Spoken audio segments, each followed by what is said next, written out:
Alright, just wanted to make a short little video showing off the speaker box. I had a few questions about it, and this might be a better way to actually get the point across with those. Um, the amp that's in there is a Behringer iNuke NU4-6000, as you see. They rated at 6,000 watts, but the way it's wired up, it's only putting out 3,000. There's 500 watts to the top speakers, including the 2 sets of 10s and the tweeters. So 500 per side gives you 1,000 at top. The sub is 2,000 watts that the amp is actually feeding to it, but it may not be that much when you calculate the gain on the crossover. It does have the corner, I'm not sure what these are, bumpers that you would put on, like say a PA setup or Pro Audio setup. It's never been knocked around very hard anyway. The back here, I do have vents cut in that so that the amp can breathe. The fans go forward. This is the crossover we have in it. You can swap that out. It's just hooked in with RCA's. As you can see there, the amp accepts either XLR or RCA, or in our case we have RCA's through 1/4-inch plugs. They'll also take 1/4-inch plugs if you have that sort of wire coming from your crossover. If you have a Pro Audio setup, you probably already have either XLRs or 1/4-inch plugs for this. The output is a Speakon only. You can just run that to another speaker wire. If I can get a good picture of it, and here is the terminal where everything's plugged into. The subs have a run directly into them, but the tops have this run right here, so I could separate the tweeters and the full range, I guess you'd say. This right here is the controller for the LEDs. The top little thing up there is a switcher, because we don't have an electronic switcher. It's just an analog 6-position switch. It gives you RGB and everything in between, so you get 6 different colors. It does run off of an RCA, which is run off the crossover. I have it on the base, but you can put it on whichever you want. I like it on the base because it's just kind of when you expect the light to blink. And here's the power supply from it. It's just a 12 volt a Wii power supply. It puts out 12 volts. It was convenient. And then I don't know if you can see in here, but there is a pretty hefty cable. I'll show you from the outside. There's this cable. It is 12 gauge 3 conductor wire. It was just an extension cord. It also has the light up connectors on it. There's a power con that connects it to the box, so you plug it in and click it like that. It prevents it from having shorts and the little sparks when you plug it in.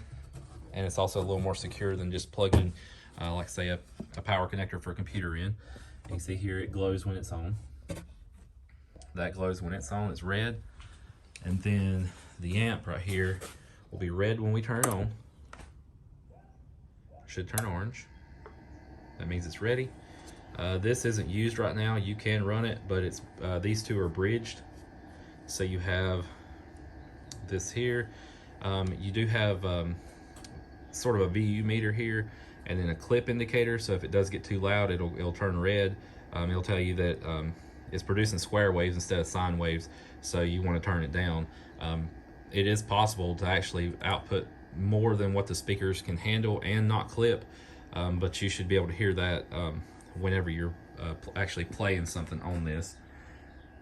That should be about it. The subwoofer is a SoundCube HDS 3.1, I think, maybe 3.0 or 3.1. 15-inch. It's rated for, I think, 1200 watts RMS. You can look it up on their website. They have an HDS 3.3 now, I'm pretty sure. But it's basically the same exact subwoofer. They may have just changed a few things about it. Same cone, same motor structure as far as I can tell. 3-inch voice coil. These are a GRS brand, 10-inch.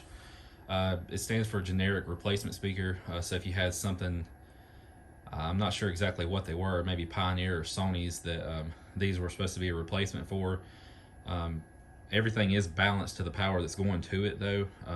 So the way they're wired, I can't remember exactly how they were, but these little tweeters here, they take a lot of power for a tweeter.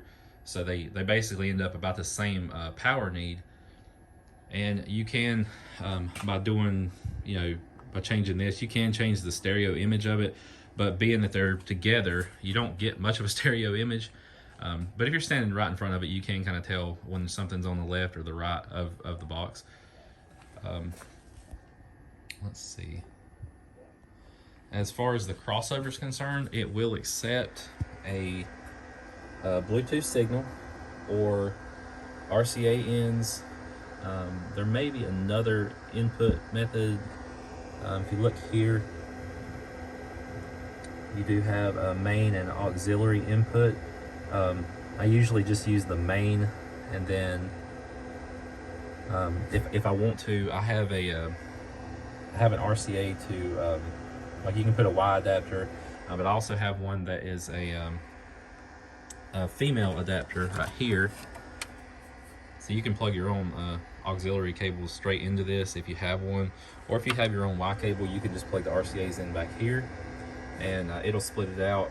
You do have a little bit of a equalizer on there. You do have the sub gain if you want to mess with that.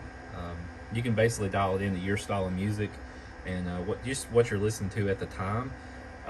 Right now it's dialed in for I'm gonna say rap, hip hop, heavy bass, techno, stuff like that.